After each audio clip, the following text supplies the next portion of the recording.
I'm okay. I'm holding up.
Young man, how are you?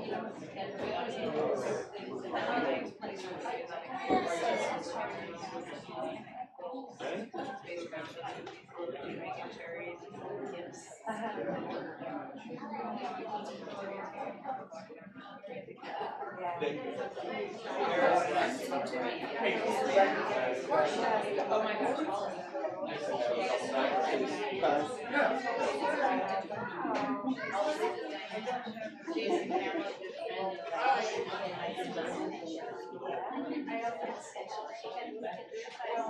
Right now they're all he's 34. Jackson's he's going to be in every season now. He's not doing his studies up in Sacramento.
Well, that's good.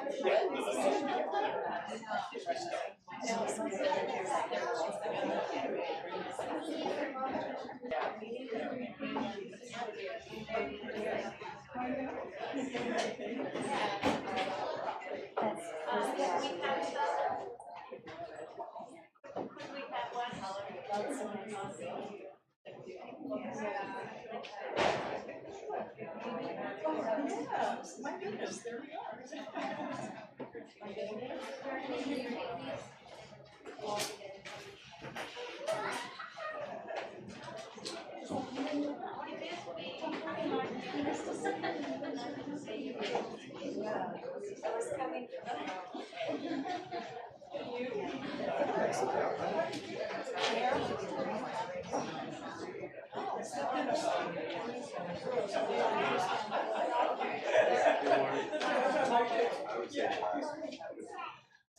You didn't say we were doing that first. Josh.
Do you want to start singing?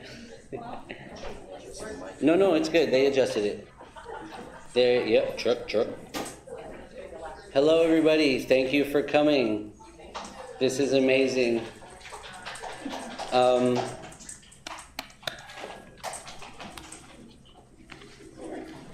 Okay, I want to start out by adding just a little context that I found in a box. It's a letter my mom wrote to Stephen Seinlinger, who couldn't join us this evening. He wished he could, but he sent flowers that I hope you saw outside.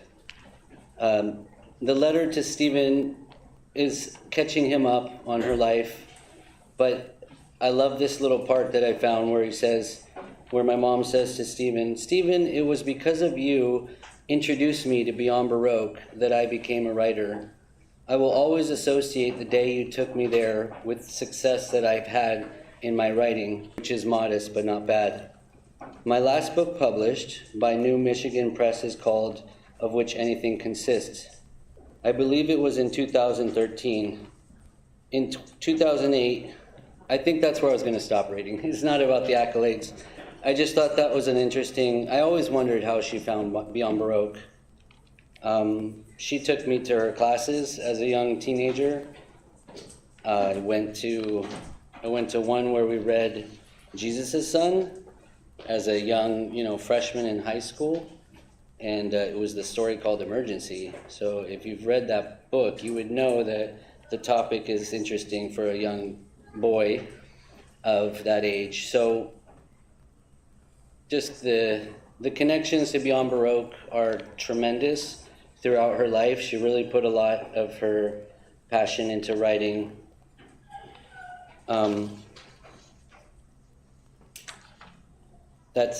There's one thing I wanted to share with you, which is this one page here. It's a little bit heady. I always loved my mom's writing. I'll try to do it justice. It's called Introduction. A part of everything is Dilly. And Dilly's her nickname. I added that part. Dilly and the author are not quite the same person. They seem like they are, but they are not. This is how the author can wish Dilly gone or out of the picture. The author knows more than Dilly and has the advantage of memory, but all memory is Dilly's memory. The author digs into it, turns it over, and associates it with which seems unlikely. The author knows that the roots move horizontally like plants with rhizome roots do. This is straight from her computer, so there might be typos. A rhizome is a stem of a plant found underground, sending out roots and shoots from its nodes. Rhizomes are also called creeping rootstocks and rootstock. Nodes are key. Bulbs and tubers are rhizomes. There is no beginning and no end to them. They are nosy and neighborly. Dilly's first tree experience when in Bobo's yard. Arbors or trees are the opposite of rhizomes. The roots are for the sake of the tree, the argument. Dilly lived in her grandmother's house the first year of her life. In that canopy above her, Dilly heard bird song all day long. Birds find safety in trees as well as food, homes, and good vantage points. Bobo grew irises and peonies in the backyard in strange rectangular beds that impressed in Dilly's mind. They enclosed nothing, but were enclosures. One end of the peony enclosure there was a wooden arch to pass inside the rectangle space. Dilly did not know that irises and peonies were rhizomes. Bobo didn't do anything each year to ensure the peonies and irises came up. They just did. They had no choice. It was their nature. This is the easiest kind of gardening. Her only work was to occasionally keep the nodes thinned and clean. And that's part of her memoir that she was working on. And so I wanted to kick us off with that. And just because it was so hard to get a head count, can I have a show of hands of how many people want to say something?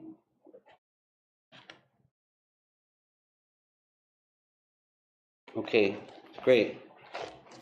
Okay, so we're going to start with Paul Maloutas.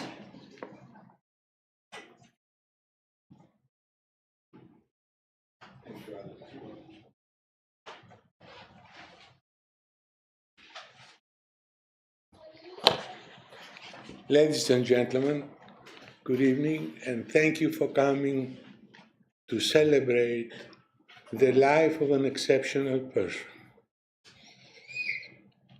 On July 1969, I was walking on Boulevard de la Reine, Bruxelles, and I saw two ladies walking in front of me. So I approached, and very naively I said, "You must be American, right?" And one of the girls turned around and says, "Yeah, we're Americans." The other girl says, "Get lost." The one who says yes happened to be Barbara. The other one was Aunt Chris, her sister, younger. And we date about from August to December. And in December, Barbara moved to Basel in the famous Gerwerbeshcule to get a master on the graphic designs. And as an obedient little jerk, I follow her. And the rules on cohabitance in Switzerland, they're very strict. So my landlord found out that I was having guests in my room, and the landlord of Barbara found out that she had a guest in her room, so we were both kicked out. And then we rent an apartment, and we live together from 1970 to July 13, 1972, that we got married. And from July 13, 1972, we had a very, very interesting life together with that beautiful woman. Excellent person, mild character, a little bit Irish and stubborn, but you know, what can you do? Secret of life is compromising. So, between 72 and 75, we were two single people, two units, and we traveled. We went left, we went right, Côte d'Azur, Saint-Tropez, Greece, all over Italy, up and down. We had friends in Rome, Germany, anywhere. So it was a very nice experience. A childhood friend of mine came in UCLA for a master's on economics, and he enticed me to come to Los Angeles for a week holidays. I came, but it was not a week, it was 3 months. And therefore I decided to move and come and live in Los Angeles. So I went back in Switzerland in the very conservative attitude and behavior of the Swiss people. And I said, "Barbara, we're going." He says, "Where?" I said, "We're going." "Where?" I said, "That's a secret. I will tell you." And with $100 each, we flew from Basel to New Jersey. We stayed with the in-laws. She had a fantastic father, Bill, and a beautiful mother, Mary. Mary, she was very concerned with the meatloaf, if it's successful. But it was good. And we buy a Chevrolet Nova, but it didn't have a floor on the driver's side. It had a cardboard. And when we discovered that, my father-in-law took it back, and we got a Chevrolet Vega. we took all our necessary things on the back of the Vega, and we got in, and we crossed from New Jersey via Chicago, Petrified Forest, Albuquerque, Grand Canyon, Las Vegas to Los Angeles. And we went to Santa Monica. There was a motel for $25 a night. We spent a couple of nights there. We went around, we found an apartment, and after that, we lived all our life here. We came on September 75. And on the end of September, she was not feeling very well. We went to the doctor. The doctor says, there's nothing to worry. She's only pregnant, that's all. And there was our daughter, Amy Maloutas, or Emanuela, on the way to come. And since then, Barbara and I, we went around, we did a travel agency, and one day we were working on the street for a promenade, and we saw a fancy guy, a photographer by the name, help me please? It's a beginning of Alzheimer's. It runs in the family, what can I say? Abe. And Abe says to Barbara, because Abe is from Philadelphia, and Barbara originally was from Philadelphia, what you doing, blah, blah, blah. And Barbara went to Otis Parsons College at that time. Now it's only Otis. And she retired from there, from the graphic design department, and she was involved with Beyond Baroque. And she has printed, if I'm not mistaken, 5 different books with all her work of poetry and some histories. So that it is a little bit the story of Barbara and Maloutas. And I was a little bit accused from the Catholic Church because Barbara, as Sister Josepho, she started on the Coven of the Medical Mission Sisters to become a nun. But me, little devil, I succeed to convert her from a nun to a little devil. That is Barbara. Thank you.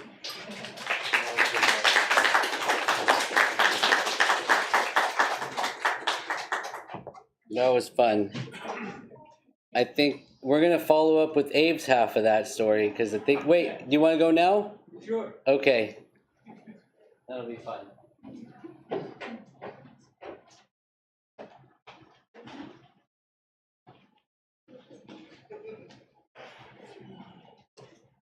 Hi, guys. I met Barbara in 1968 before Paul did. And she was a student of mine at Philadelphia College of Art. And at that time, she was Sister Barbara Dillon. I never knew her as Dilly. So Dilly is new for me. I just learned that today. But she was a really outstanding student. And at that time in Philadelphia, the whole graphic design department were graduates from Switzerland's Kunstgewerbeschule. So myself and 3 of the, sorry guys, my mistake, my bad. It's her. Okay, so I won't. So the 4 of us were all graduates from the Kunstgewerbeschule in Basel.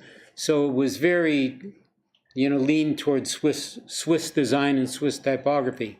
Barbara was such a good student that we all said, listen, if you want to get better at what you're doing, you should go to school in Basel. And she did.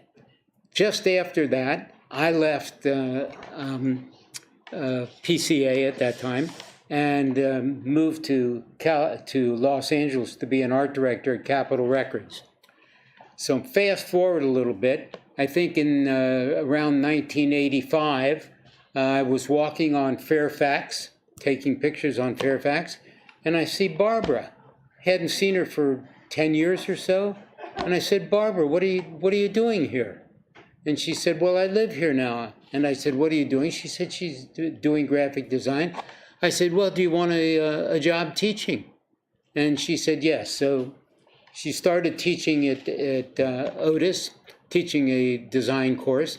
Subsequently, when I became chair of the design department at Otis, I said, Barbara, would you like to be assistant chair and continue to teach? So and she was my assistant chair until I left there in 2008.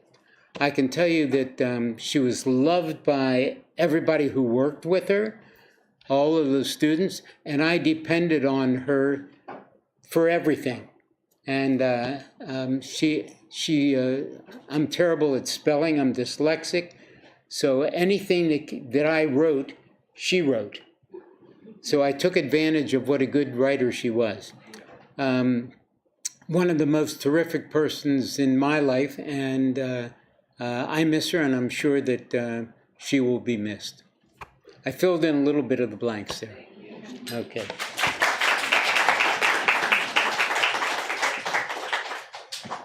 Okay, I think I'd like to invite somebody up who's going to do a poem as well. Can I see a hand of anybody who has a poem? Paul? Me? The other Paul.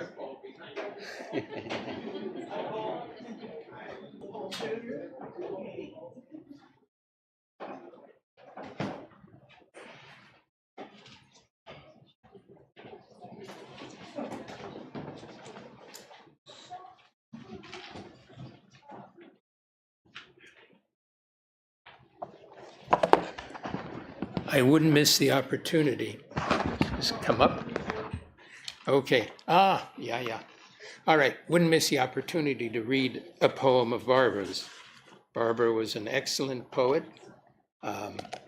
poet after my own heart, which makes her truly excellent. And I published a lot of stuff of Barbara's. And the one I want to read, was published since it's Old Folks' Day here. The one I want to read was published for my 70th birthday in this book, edited by Dennis Phillips. It's called Another Greek, Nausicaa Zeil, the famous young woman who distracted Odysseus on his way home. Many young women distracted Odysseus, women or goddesses or whatever. This one is, I love Barbara's titles. You ready for this? It has the subtitle is above the title. That's Barbara's graphic playfulness. Bone Words of Birds. And it has section titles. So it begins with Birds Without Glasses. She says their names to hear them, out loud, Wildwood, Margate, Avalon, Ocean City, Stone Harbor, Cape May. Her passing pine barrens down to the shore. Softly stench overtakes in still bays, digging for clams in bare feet, a wiggle, a collector of shells licking driftwood. Her tongue is more than bare. In Cape May, catching a one-way on that mosquito mound, it's winding through a sanctuary for seabirds, small feathers. She doesn't learn a thing, birds without glasses. Honeymooners on leave for a week in Wildwood, she poses under arches on running boards, bikini-clad in less modest two-piece posing. Sand sticks to lotion, whose running doesn't follow. In the one beside the sea, beside the sea, beside the beautiful sea, there is a woman upstairs, a wife who is dying, imagines saying nothing. He had his motive, the author, of Hawaii. She quickly picks poison sumac, poison ivy, and oak, clears the yard for summer. Time, it's a passage of sand. Welcome wet towels, the sun burns shoulders. Donna, with only one indirect death in the year of her landfall, winds up and down Jersey. She is a house without corners going anywhere. And I want to say one last thing on a personal note about Barbara. I kept thinking about her the other day, this week, and I think I could say she is perhaps the only one of the few people I've met who I could really say was a gentle soul. Thank you.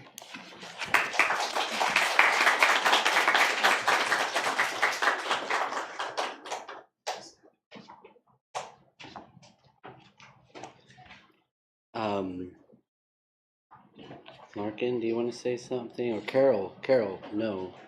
Who wants to go? Larkin, please. I do want to say that I find my mom's, if you read the poetry and the way she breaks the lines and everything, Paul does a very good job of reading her poetry. I think that's one of the things he likes, is to figure out where that is supposed to go.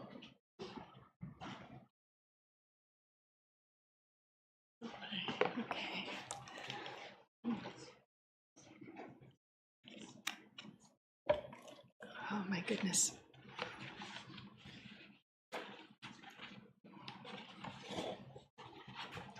I just wanted to thank you for all being here today, and a personal special thanks to Beyond Baroque, for it was exactly here where I first met Barbara, in a workshop at the very beginning of the 1990s. So it makes, I've known her for 30 years, and it was due to Beyond Baroque meeting her in a workshop. And we immediately became friends. And together we participated in many poetry workshops, conferences, gave poetry readings, and enjoyed each other, enjoyed the interlacing of poetry and bookmaking and all of the kinds of arts. And it happened that we both worked and taught in art departments, and at the same time also wrote poetry. So we had that connection, which was really helpful. Also, her whole family was and is generous to me.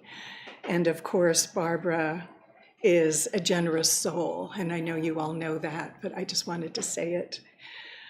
A fun memory, one Halloween, seeing Barbara dressed up as Gertrude Stein. Just picture it, perfect. Some of you at Otis saw her in her Gertrude Stein costume, so I wanted to mention that because that was fun to see. Okay, I want to share a short, just 2-minute poem of hers.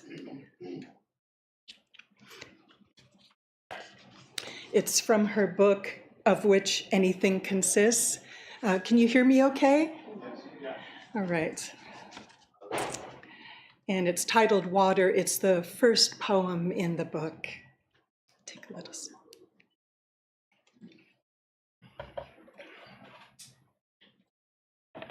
Water. What water? What water is missing, and when? Before everything, there was never enough water. This island, water surrounds.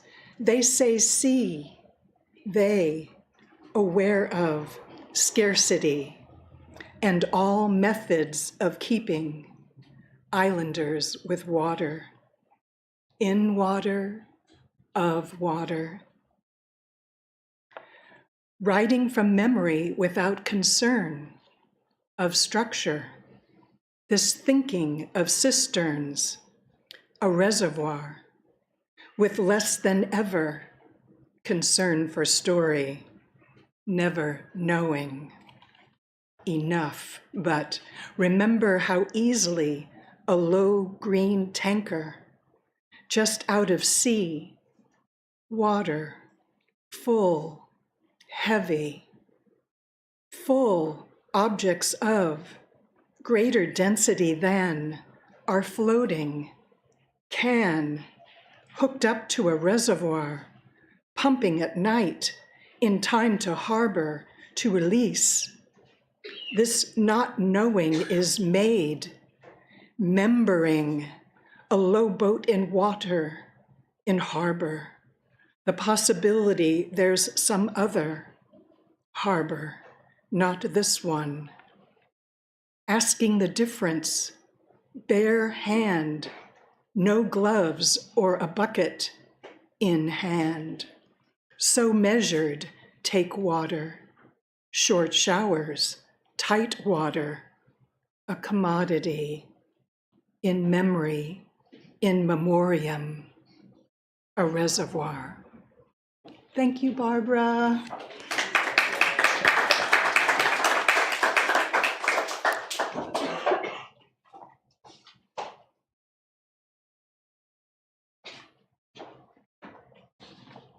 Teresa, do you want to come up and tell anybody about this? Okay. Is there anybody else that would like to read a poem? Anybody? Okay.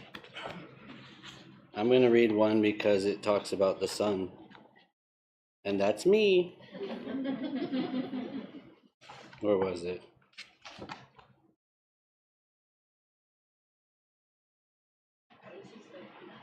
Yep. H is for henna. The house is full of young people who are under the influence of a local street vendor. I think I'll fill in some narrative. The kids were me and my friends. When I realize that he knows nothing that would be of help to them, I hustle him out, and although he pleads his case, I don't believe him. He takes his ice cream cart and leaves as I watch through the window. One of the young men, a friend of my son's, shows me his delicate palms. They are decorated in henna patterns. One of his hands has a red eye in the middle of one finger. His hands appear to be partially erased. He holds them up for a long time, and they seem to be disintegrating as I stare at them. Is that a poem or is that a story? That was a poem? Okay, good. Just checking.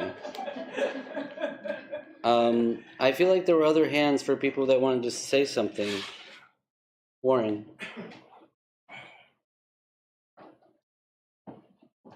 I'm not much of a public speaker, but for Barbara, it's a big thing. I'm like the silent third son. I've known Alex since about second grade. This hit hard. Still hits hard. I owe so much of my life to Barbara. I grew up a regular Latino kid with Costa Rican parents in LA. Second grade, I went to Christ the King and I see this freckled jokester, funny, and curious. He was the only kid that would show up to school in a bow tie sometimes. I had to figure out why this was going on. And one day I got to meet his family. Very interesting people. Pa Maloutas reminded me a lot of my own father. Very stern, old world, all about respect and responsibility. And then I met Barbara. Barbara was the opposite. Barbara was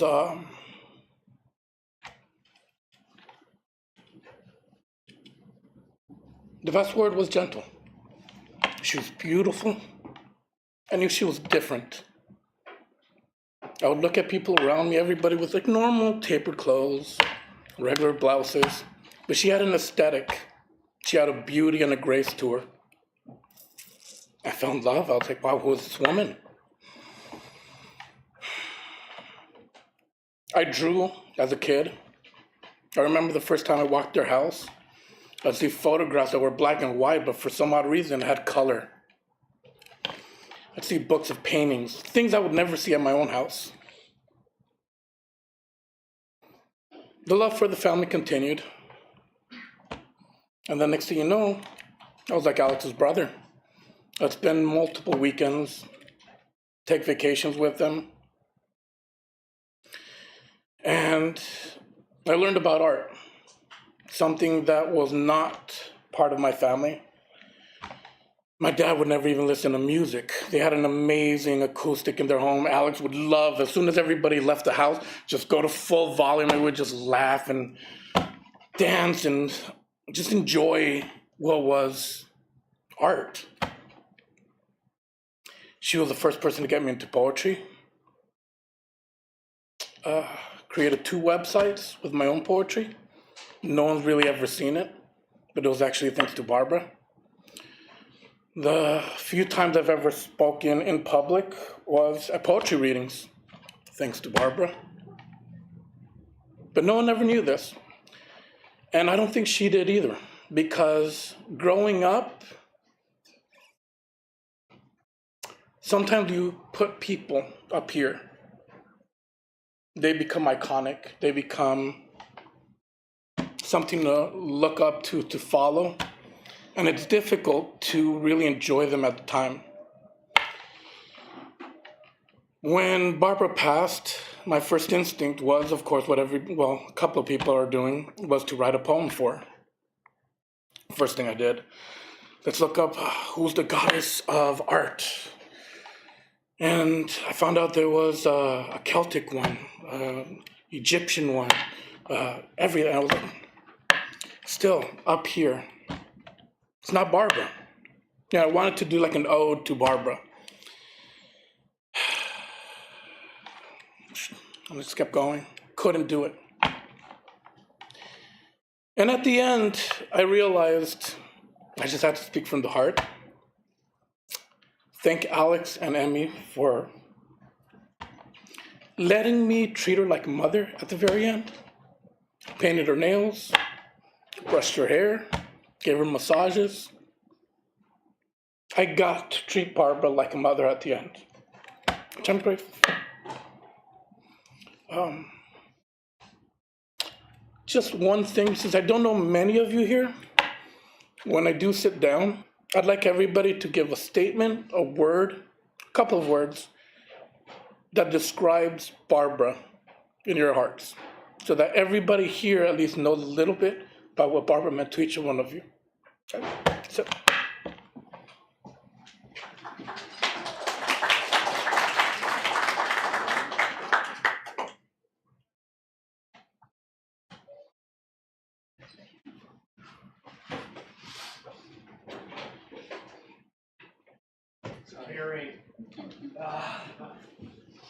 Hi, my name is J.T. Steiny. I teach at Otis. And I come from the old Otis, MacArthur Park Otis, which is where I met Barbara. And she sort of helped me because I was 21 years old and just out of art, or 24 years old and just out of art school. And she sort of babied me through things because I had no idea. I don't even know why they hired me, quite honestly, but I sort of fell in. And I was traveling at the time, and I just remember one story when I was in Washington, because my wife is from Washington, and so we were there visiting somebody, and I got a phone call, and I answered the phone, and it was Barbara, and she said, "Where are you?" And I was supposed to teach a class that day, and I was in Washington, D.C., and she covered for me and bailed me out and all this wonderful stuff. And I think a word like gentle is amazingly appropriate, considering that that's exactly what she was. She was gentle and articulate and academic, but subtly, you didn't feel like she was telling you something. It was just words coming out. I mean, she was very poetic in her day-to-day as a result of just being who she was. You know, it wasn't really a stretch for her to quite honestly write poetry. So I'm going to read one as well for us all. But I have to find it first, and it's called Air, and maybe you that read a lot of her may know of her. So poetry is really hard, but just so you know, I think it's really hard. It's the type of thing that can only be a few words, but it'll take you a month and a half to figure it out and to read it. It does me. I have to read the line over and over and over again. It's almost like science fiction novels, which I'm not a big fan of, because if you don't remember what happened 5 pages before, you've lost Planet Zealous and the new kingdom of the princess, and if you space out for 2 pages, the whole thing doesn't make sense by the time you finish it. But okay. Air. How it takes air. We sit in it. The air. We breathe in. Animal, animate, anima, and out again. How we breathe, ourselves alive. It is skin around us. It is not us. It breathes, it bellows, we in it, and out now. And if air is acted on, in the rising of warm air, sun acts on air, warm air, swoops towards cool. Evening, for evening cool, there is only so much air. As a pie is divided, one piece at a time, a bit of fresh air. The tumble of wind, the amount is constant, or perhaps not. The question, we can't see wind, but evidence of, and temperatures vary. Constant describes air scientifically. In motion, constantly. It's the old wind in the willows, the only sound of it, forecasting winds tonight, called relentless or relentless. That's all. Thank you.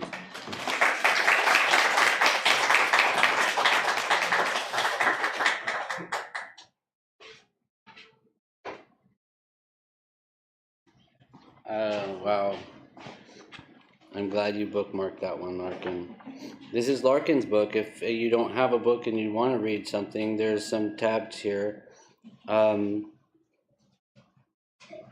just want to say that my son is 3.5 and he keeps asking me why we can't see air. So now I'm going to read that to him. It should clear it up.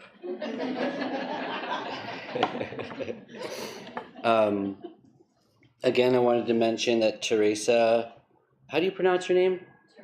Therese. There was accents, but my phone, I don't know how to get those, so then I lost that accent. Therese Bashan. She printed these as a tribute to Barbara. And I also have another. Is there anybody else that can come up and, like, Warren, we didn't even plan this, but the words that you said and how you encouraged everybody to just say something just to add context to it, because there's just poetry was, I feel like poetry has the power to change the world. And I think that words put in poetry are maybe the only way to save the world. So can somebody come up and maybe say? Now, it's harder to do than you guys know, but I feel that I have to do it just because nobody knows me here. But just like there was a third son, there was a fourth one too. He was snuck in when they were there. You know, he was hungry or needed a job, or something.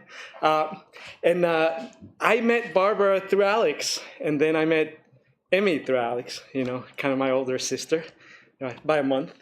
But I've learned so much from Alex and Emmy, and I think that it was because of the world that Barbara opened up for you that was possible, right? Meeting Emmy and Barbara, and Alex, is like meeting Barbara, right? And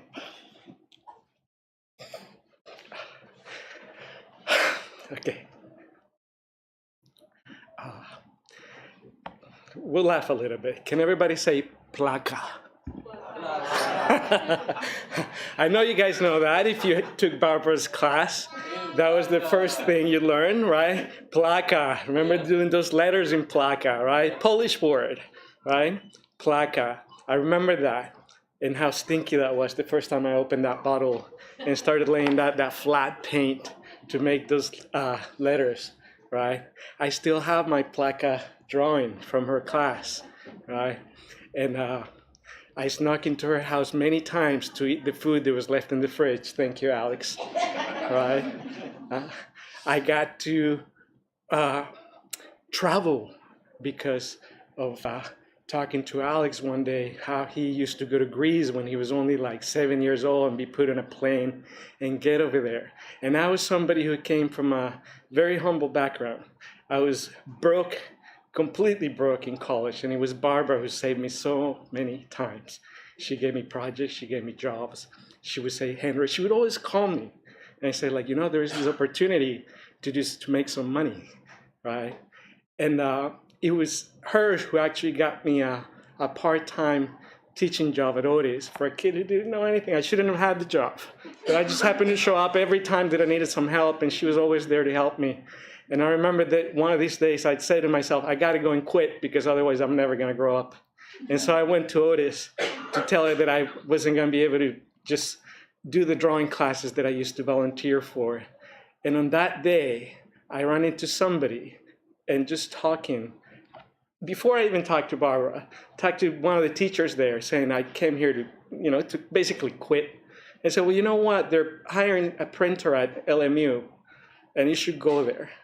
Right? And I went and I got the job, right? And it was always, Barbara was somehow always involved in my life that way, helping me out. And, and she always did it in the most thoughtful, and I know the word gentle has been said a lot. And I guess for me, that word would be a fine day at the beach, right? Where the waves are just right for you to swim, the temperature's just great. The sun is just kind of touching you a little bit, caressing you, and there's a breeze that says, come on in. You're welcome, right? Play in the sand, swim in the ocean, get hungry, you want some food, things like that, She was really a second mom for me in many ways, right? So I still have the last Christmas present she gave me. She gave me a calendar, right? And this is a story that I guess, I don't know if I should share, but I guess I will. Because I used to come to Hyde Park all the time. And I remember just driving away and I see somebody just kind of leaning to pick something up. And she fell on the ground. And I knew who she was. And I turned around and I picked her up. And I walked her home. And I called Alex and I said, I just found your mom. And it hurts so bad, but I'm glad that I was there at that moment to be able to help, and be able to walk her home, and she recognized me. She said, Henry, well, I was just, trying to clean this up. And I was like, I don't think you need to clean that up. Let me just walk you home, But, I think many of the designers that are here owe a lot to her, just for introducing us to that wonderful world. Because then when you become a professional, you wonder why you ever chose that profession, But then looking back at all her lessons and all her classes and everything that she shared with us, it just brings you back to that initial feeling of just curiosity, right? And I think that's what it was that I got from Emmy and Alex, this endless curiosity for life, and for doing things. It was through Alex that, we made magazines, right? We set up a company, we had a warehouse, we did all these things together. You taught me about gardening and building things, and who would not trace all those things back to Barbara, right? And to the things that she always shared and the way she was, right? What a wonderful world she created, and thank you for being my friends.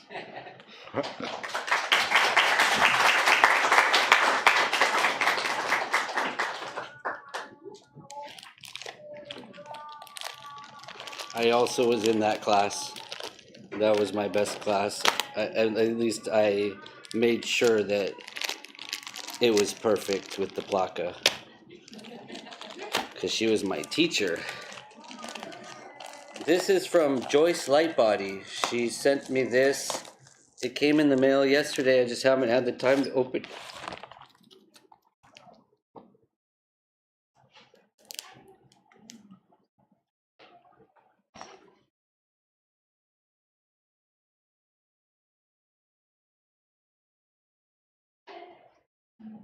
I'll leave this outside so people can get a better look at it. And I think maybe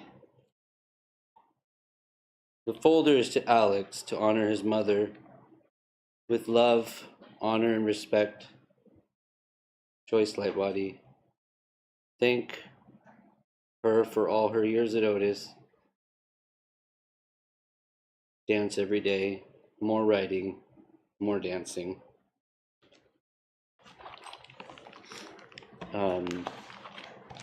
Would anybody else like to share anything?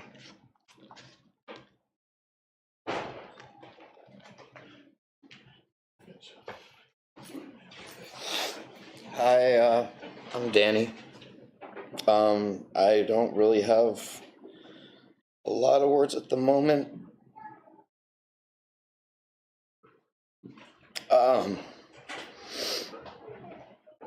Can't really, so much of what has already been spoken about Barbara's has been put down so eloquently and truthfully, and just there's not much more I can say. Kind of, sort of like Warren. I grew up in the same little vortex bubble of Los Angeles as Alex and Emmy and their family. Just a whopping 3 blocks away. But I never discovered this until my freshman year of high school, where at Daniel Murphy, did not have any friends. I had a big brother who was a senior who had his friends, and that was kind of the closest thing to my safeguard. But as far as kids in my class, I was quite a long shot from adapting to being able to feel comfortable enough in my own skin to just be myself around them and grow as young freshman students and blah, blah, blah. Before the end of that year, I had met Warren and Alex through Mr. Sheehan's in between, was it 3rd period, 4th period, recess, whatever we called it. And we would all hang out in the computer room and play these weird, silly games on the old... Am I going to have to bring you back? No, I I'm just apologize. kidding. I don't... So long story short, because I am sure as hell long-winded. This is my buddy from high school. Barbara. Always and forever the calm within the storm.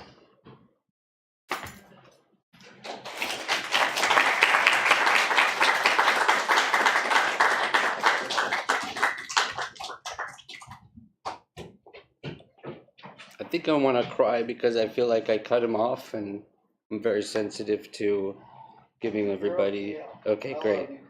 I would love to read a poem because I want this to continue to be positive and full of life. I just maybe because I'm a little teary after some of my friends have mentioned how important she was, because they haven't said that to me directly. So I feel like I just want to remind myself maybe that she was such a happy person, and she wanted us to come here on this day in this space to she literally wanted us to do this, to share and to talk and to read poetry. That's all she wanted. I'm gonna read another one just since I'm here. And try not. Oh yeah, I'm not supposed to cry. Here we go. This is called Earth. We exclude Earth from our thoughts, refuse to consider it. It's huge. Its rough enormity, filled of wild and dark molting, when solitude is one hand in a forest, a wild, monstrous giant to the dwarf and crush. Not one heritage tomato grew this summer. See, I love, she does that. Yeah, yep. I scrape the surface, merely know only of its traffic, nothing of its depths. Fruitfully and multiply, fill the earth and subdue it. Why, it's our liquid amber trees tamed and trimmed. The giant is still there. And will he? Wally, thank you.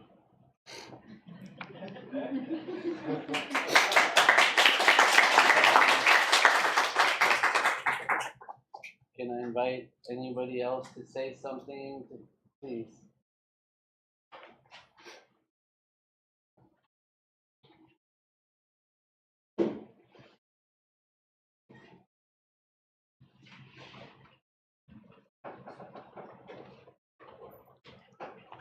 I don't think Alex and Emmy actually remember me, but I was at their house several times.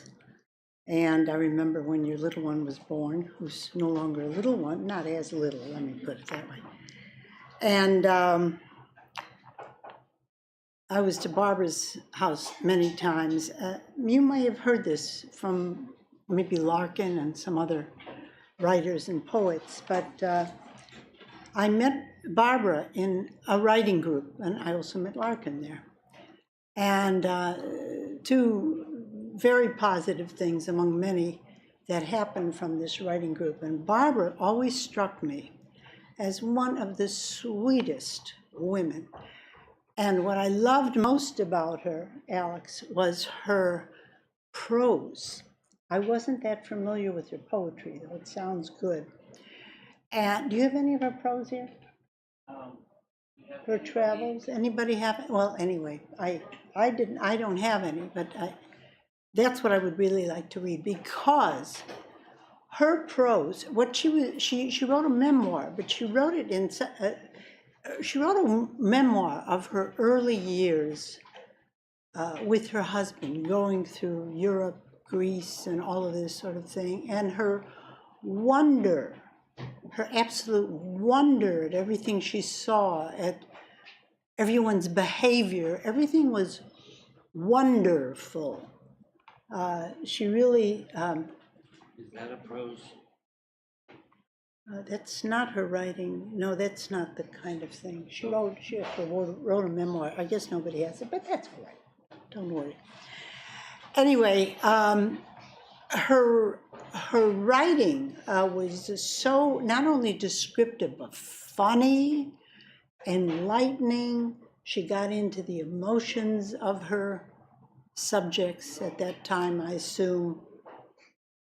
Her husband, or soon-to-be husband, if not her husband at that point. And I looked forward to actually going to hear her stuff as opposed to reading my stuff. I looked forward to hearing her stuff. And I just want to say that she was a delightful person to know. I had the pleasure of being invited to their house. There was one party we were invited to in the backyard. I've forgotten what it was. And I've forgotten whether you were roasting a goat or a lamb. And it caught on fire. Sounds about right. I remember that very well, but it was handled with calm and, don't worry, you won't burn down, not this time. And it was always a lot of fun to be in her home. She was welcoming. She was, I don't know, I don't think she had did she have a mean bone in her body?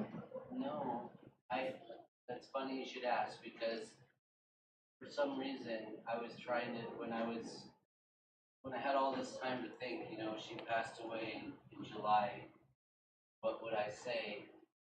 I was like trying to look for something, for some reason, I was like trying to was there ever anything that I could be upset about that she did mean?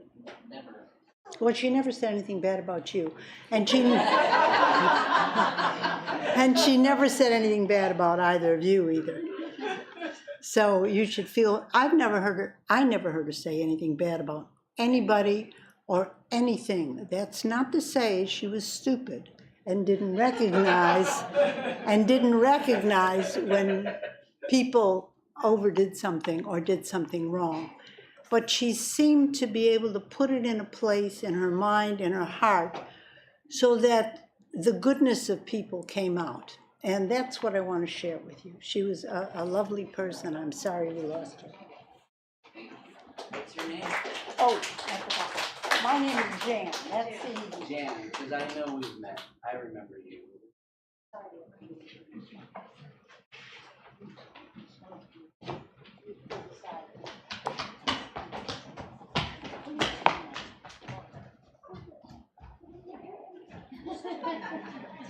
Is there anybody else that would like to share something?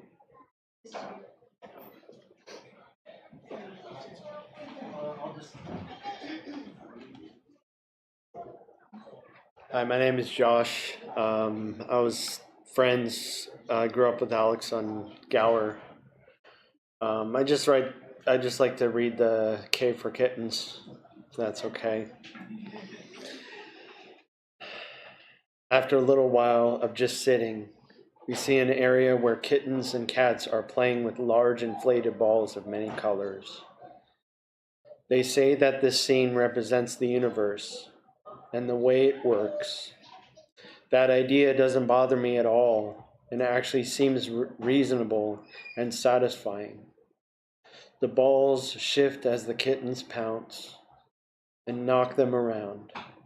It is a theory that is new and seems to work if you don't mind the activity of animals. I just remember the cat that always lived at their house didn't have a tail. She took good care of that cat. And when it had babies, she would make a net. She made a nest for that cat. And that just always stayed true to my mind. Just it always was right there. Just the caring mom that she was. Thank you. Hi, I'm Kate. I'm Alex's wife. I want to speak briefly about Alex and Emmy, who are Barbara's children. And they are just such incredible, loving, thoughtful, spiritual, artistic, open-minded people. And that's because of Barbara. That's because Barbara was consistent, nurturing, loving, let them be who they were, introduce them to art, music, ask them about their feelings and opinions, and just love them and love them and love them. And they are amazing humans because of that. And you might not know that in the final years of her life, it was Emmy and Alex who took care of her every day, who moved her, who fed her, who brushed her hair, who brushed her teeth, which she couldn't do for herself anymore. And it was because she loved them so much that they did this with a heart full of love and commitment and devotion. And they are incredible human beings. And I just want to say thank you to the two of them for the kindness they showed and demonstrated to their mother and to her wonderful grandchildren, Olive, who is Amy and Will's daughter, and to our son Rami, who got to experience their wonderful parents being just miraculous to their mother. So please, if you see them, thank them for the work they did to take care of her. And also thank you to Carol Salvagnon, one of Barbara's best friends of all time, who provide the catering today. And also was also present and loving and such a force of good in Barbara's life and in Emmy and what's my husband's name? Alex's life. So thank you. I'll give it back to Alex.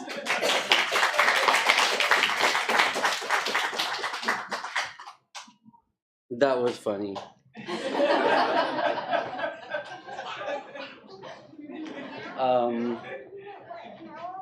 I was gonna say something about that.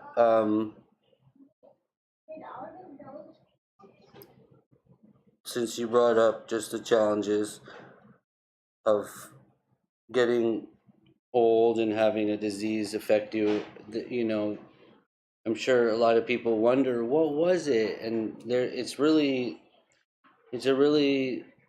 you know, you could throw a name like Alzheimer's, Parkinson's, Lewy bodies. There's so many things, but the most important thing is that she adapted, and she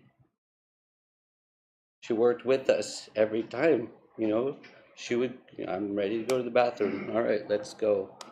And so I felt really inspired to do that caregiving because she worked so hard. And, you know, I felt like sometimes I feel like, oh, I don't want to live that long. But then you see how she lives and the way she approached just like processing her information. I said, no, I do want to live. I just need to just keep pushing ahead. And writing is so important. Poetry is so important. So that's like my takeaway from her passing the torch. I definitely followed in her footsteps. I went to Otis and I did graphic design because that's what she did. And I'd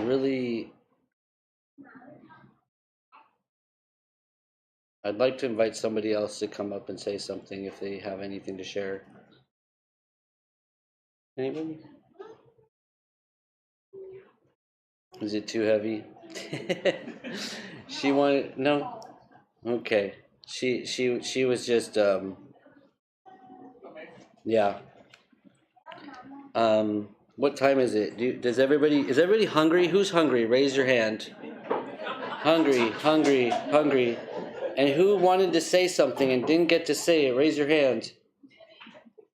Callie.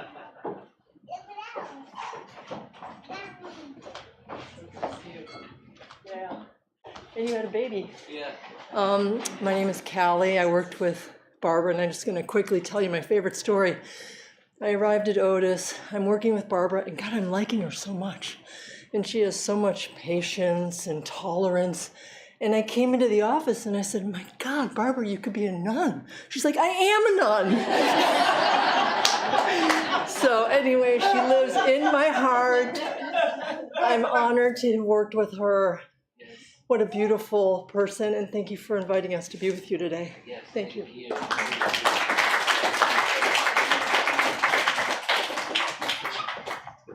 I love it. You want to say something? Okay, but say something about Grandma. What's the best thing you can remember? Nice. I don't know. Something nice about Grandma. What do you love? I think I don't know. Okay, that's a lot of pressure. You say something. You say no. But see, that was so cute, but I forgot what I was going to say. It was one thing more, but I'm going to hand it off to Emmy now.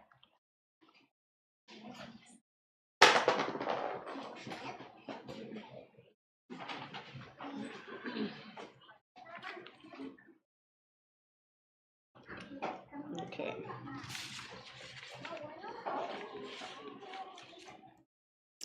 So I found this one. I met it recently, so when I read it, I said, this is the one. Out her window.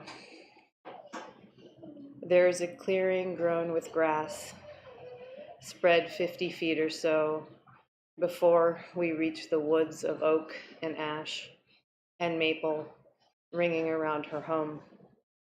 Between the window and the woods, there hangs a chime of fine-closed tubes, who strike each other as tubes do when suspended from a branch and moved.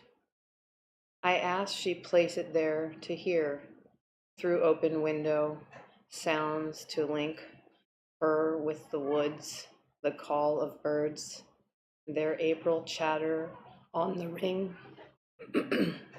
Each time I call, she puts the phone nearby the gap, and I can feel the breeze, myself with her. A tinkle sound, and there, beyond the clearing, birds.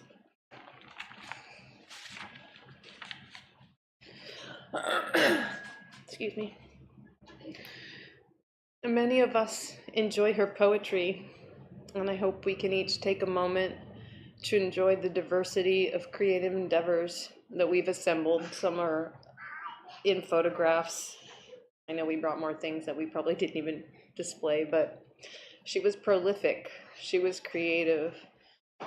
And as we celebrate her and we see this body of work, what I also realize that we're here to do today is to celebrate her, not only as my mother, but as a mother to many.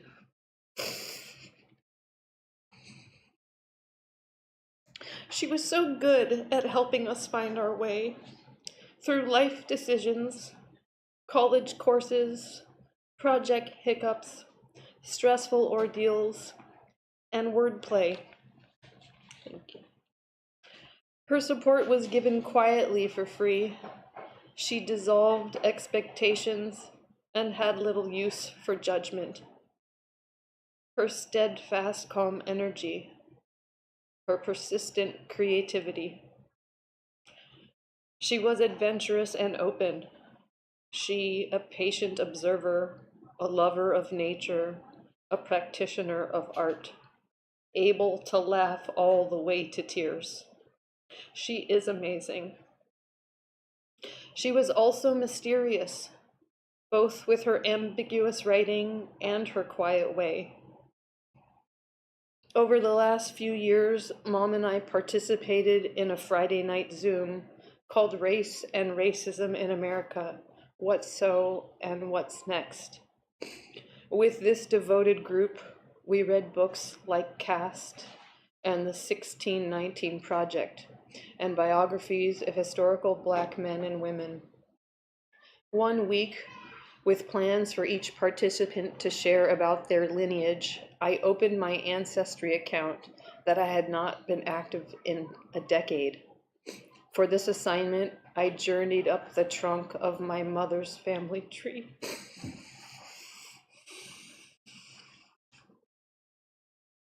Not only did we learn that two ancestors of my mother's father, Pop Kirsch, had fought in the Revolutionary War for America, but that others had been in this country as far back as 1640 in Jamestown, Virginia. Personally, I was floored to find these personal connections to this country's complex history. Following her matriarchal lineage, I saw a pattern that I was woven into.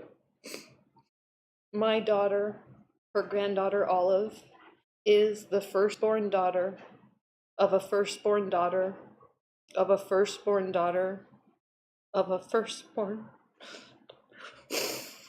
of a firstborn daughter of a firstborn daughter. So it is with gratitude that I say thank you, Grandma Dilly, and to her grandmother, and to her mother, Grandmother Mary Kirsch, and grandmother Selma Adelberger, and grandmother Camilla Felton. One of the blessings that came into our lives in this last arc of the journey was sound, and using sound both to comfort and to heal. And so the first thing I'd like to share is a strike of my tuning fork. This is a 528 frequency, and this first strike is for Grandma. And that's crazy that it pretty much made no sound, so that's really interesting.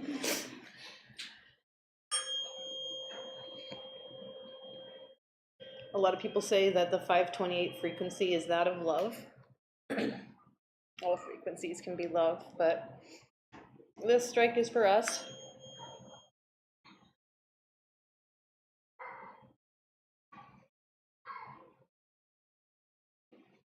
And this last one is so that it all goes beyond us.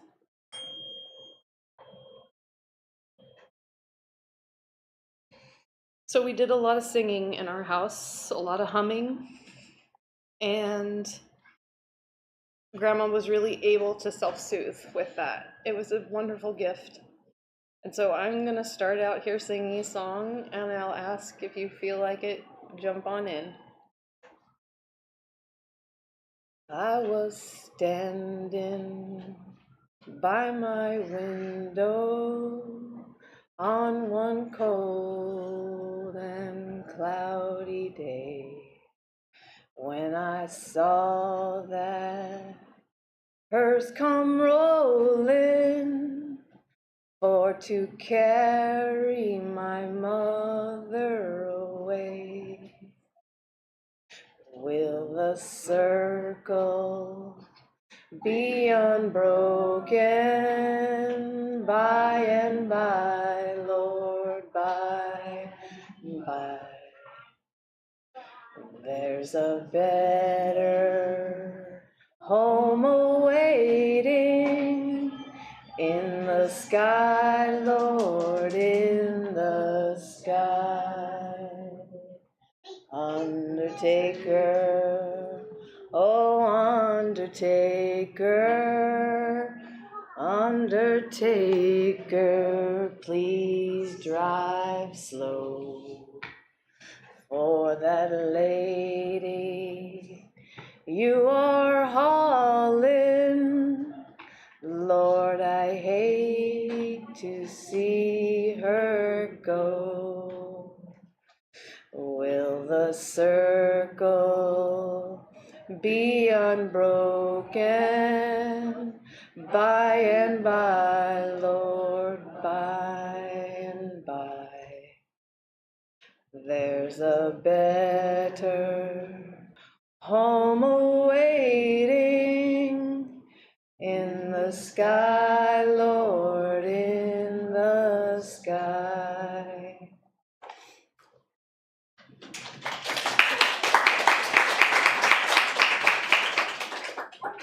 So Warren prefaced it. I think Alex circled around and back to it, but I'm going to mention that outside on the same table where the food is, so you can like literally get the food, grab the paper.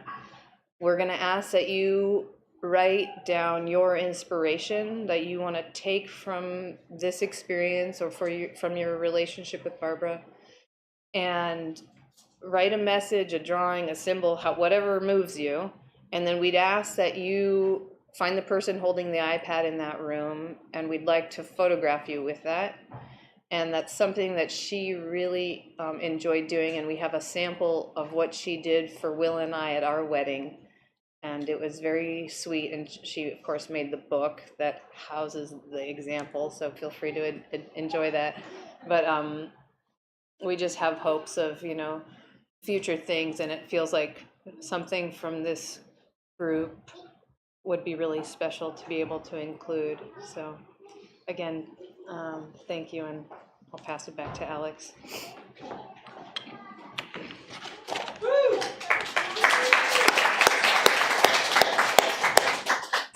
Okay. We were kind of thinking Emmy was going to be the final thing, unless anybody has anything to say.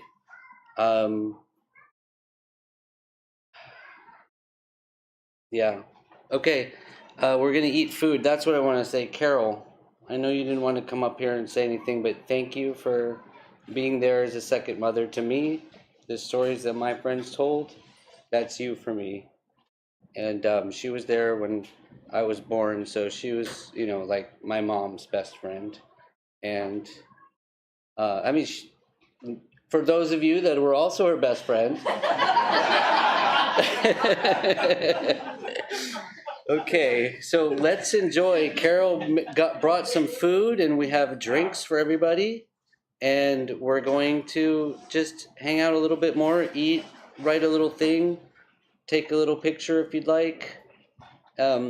Just so you know, we're not going to just post them online or do anything like that. You can write your email on the back of it, and that way, when the time comes that I go through the 20 boxes of all her archives and we finally put something together, I'd like to try and include something from this moment into that back section where we'll have all our fun, happy faces and messages. So there's no future thing yet, but someday there will be. And thank you, Beyond Baroque, and everybody that tuned in at home.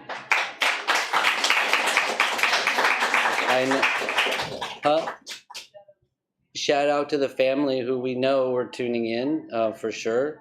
They couldn't make it out tonight because they're on the other side of the country and world. So thank you, everybody, and let's have some food.